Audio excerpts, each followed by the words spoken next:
حضرت عمر رضی اللہ تعالیٰ عنہ کا دور خلافت تھا، ایک مقدمہ پیش ہوا تو ایک صاحب کسی کی گواہی دینے لگے اور تعریف کرنے لگے، بندہ بڑا اچھا ہے۔ تو حضرت عمر نے 3 باتیں ارشاد فرمائی۔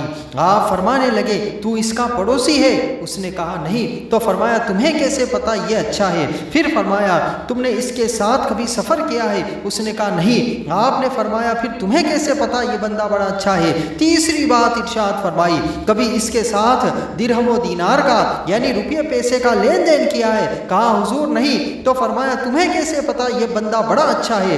جب وہ تینوں سوال اس کے ساتھ ہو چکے تو حضرت عمر نے کہا اچھا تو نے اسے نماز پڑھتے دیکھا ہوگا، تو نے اسے مسجد میں عبادت کرتے ہوئے دیکھا ہوگا، تو نے تلاوت کرتے ہوئے دیکھا ہوگا۔ کہا ہاں حضور۔ حضرت عمر نے کہا اگر تو نے اسے صرف عبادت کرتے دیکھا تو تو جا، تو گواہی نہ دے، تو اسے نہیں جانتا۔